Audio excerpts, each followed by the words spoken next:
Let's talk 观点好谈. Today we have the honor to have with us a renowned documentary filmmakers whose work delves into the intricacies of geopolitics and identity. Joining us is Leo Zhang, whose latest documentary film sheds light on the fascinating story of the island of金门. And his film not only captured the beauty and history of金门, also explores the complex interplay between Taiwan, China, and the United States. It is worth noting that his documentary has garnered significant recognition and also earning a nomination in the Best Documentary Short Films category at the United States Academy Awards. So today we have the privilege of delving deeper into the themes and the insights explored in his remarkable work.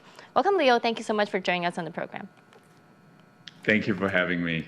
Leo, so my first question would go to why did you choose to make a documentary about金门? I actually was looking to make a documentary really about Taiwan, but as we know, those of us who spend time in Taipei or live in Taipei, when you're in Taipei, you don't really necessarily see any of the cross-strait tension. People are kind of going on with their lives. People are, going to night markets and going to the hot springs, and there isn't anything that demonstrates what what the international readers and audiences have been hearing about, which is the escalating tension between Taiwan and China. But if you go to金门, you'll see, artifacts from the war from 70 years ago. You see bullet holes in, traditional southern Chinese buildings. So I had this idea to use the images of金门, but ultimately to talk about the experience of Taiwanese people during this particular time. Now, how do you perceive金门's position between Taiwan and China? Could it be potentially resemble with Crimea in the Russian-Ukraine conflict? Well, I think that's an interesting question. I certainly have local金门friends who compare themselves to Crimea. I think it's not an unfair comparison. There's definitely a close cultural tie, right, between金门and China, the way that Crimea does have, with Russia. It is right on the border. But at the same time, I'm not sure, the idea of annexation seems kind of far-fetched. I would imagine that at this moment, during this heightened tension, especially between China and the U.S., if Chinese government takes an action as such, it will probably have quite a serious repercussion. So, I'm not quite sure, but I think the cultural comparison feels accurate. I see. Well,金门's political affiliation lies with Taiwan. Its economy actually depends on China. So what is your perspective on this phenomenon? Well, I think that's what it is, right? I do feel like, most folks that I talk to in金门, they do want closer ties with China because of the economic relationship, because of the family relationship, right? Many people, have relatives on the other side. Some of them, when the relationships were better, have gone over there and invested in real estate and have bank accounts and whatnot. So of course they want that pipeline, that bridge to be open. But I don't think I've ever spoken to anybody who says, well, we prefer the political system on the other side of the strait. Most folks are quite, strong believers of the Taiwanese democracy. So, I think it is this sort of complicated, complex relationship that I wanted to explore with my film. Were you able to actually explore those complicated relationships within your film? I think the feedback I'm hearing from folks is that this is a much more nuanced look at the cross-strait relationship. Than this really simplistic look that, the simplistic idea that, these are two opposing, hostile sides with nothing in common. That we all know that that's clearly not true. And in many ways, it's interesting to use金门to illustrate that, but it's also interesting to use my personal, experience of being somebody who have moved around Taiwan, China, and the U.S. and my point of view on this. So I hope that it has, opened up a little bit more of an insight for the international audience as they look at not only Jinmen, but definitely, the Taiwan and China.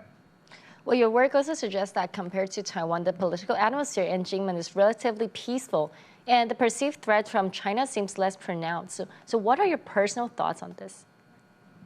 Of being in Jinmen or in Taiwan? In Jinmen, and also seeing that actually in Jinmen is more peaceful than what Taiwanese people actually perceive the threats from China. Right. Sure.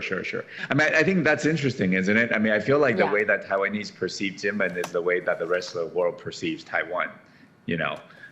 People in Taiwan, they perceive Jinmen probably thinking, oh, this is a very, tense place. People probably are constantly worrying about, what's the relationship going to be like with the other side? How is that going to impact our daily lives? And that simply is not the case. People that I met in Jinmen, yes, they are thinking about it, but they're not spending all their time thinking about that. They're building their families. They're working on their careers. The same way that the people in the Taiwanese main island, Taiwanese main islands do exactly the same, instead of what the international people are perceiving, which is that people are sitting around and pulling their hair out about, China's gonna do something, drastic or anything like that. So I think that's a really interesting parallel to think about.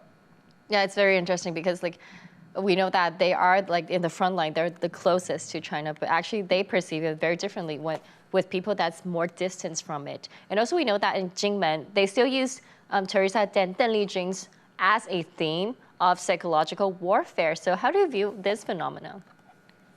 Well, that's really, it's really there for tourists. It's a tourist attraction. I don't think anybody really actually thinks that, the music is blasting across to Xiamen and it's changing the minds of people in Xiamen. I think what you see with that broadcast wall is a time capsule, right? It's a commemoration of something that the KMT government did, for the past, maybe not the past 7 years, but at least during the time when the propaganda war was much more heightened and much more physical, right? Instead of now, it's really more about social media and manipulating, news and all that. But in the old days, you literally just blast this piece of music and try to create nostalgia and envy, right? From the Taiwan side towards the China side. But I do think that the both the wall and also that tank, that's in the film and all these other, tourist attractions, on the Cayman Islands, on the Jinmen Islands are very much a reminder of what it used to be. And, if we're not careful, what could also become the situation again in Jinmen. That's very true. And you have mentioned that you worked in China and lived in both the United States and Taiwan. So in your documentary, you described the situation as being like a child fought over by 3 guardians. Does this refer to the Taiwanese people as well in general? Why do you describe this in this way?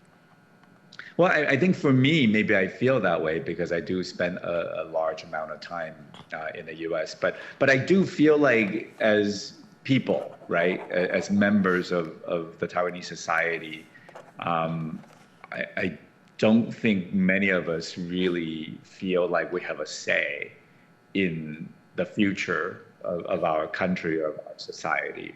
We're at the mercy of these much bigger neighbors,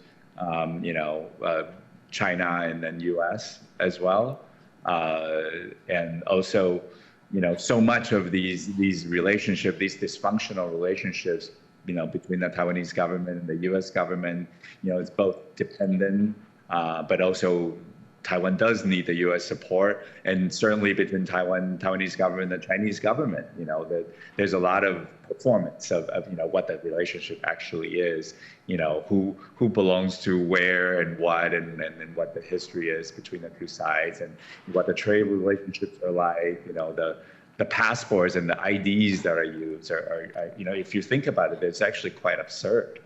It's everybody pretending to be something that it actually isn't, which is that Taiwan's a separate society, has a separate system, has a separate government than China. but that's not what the three parties are saying out in public. So it is really dysfunctional, and it is so absurd, if you just think about it a little bit more. Definitely, it's very relatable as Taiwanese. And also, what is your observation that the biggest difference among United States, Taiwan, and China from your perspective then? The biggest difference between the three places? Yep. Well, I mean, that's a very huge question, right? I mean, I think that these are three, even though there are similarities, right, between these three places, but I think when you dig in deeper, they're very, very, very different cultures and very different societies, right? The U.S. and Taiwan have the democracy in common. Taiwan does, have. Taiwanese people have a lot of knowledge of American pop culture. I mean, that's always amusing. But between Taiwan and China, it's that there is this common ethnic history, right? For the majority of the Taiwanese who are ethnic Chinese, even though many now, myself included, really identify nationally as a Taiwanese, not a Chinese. But I don't think that I need to negate my connection, as an ethnic Chinese person. But the system is very different. And then there's, I feel like there's actually a lot of contrast between U.S. and China. But I think that what I'm trying to make, the point I'm trying to make with the film is that no matter how different the infrastructure, the government system that we lived in, I feel like people are people, and people can relate to each other. We all want to have love in our lives. We all want our families to thrive. We all want to have a peaceful, successful existence.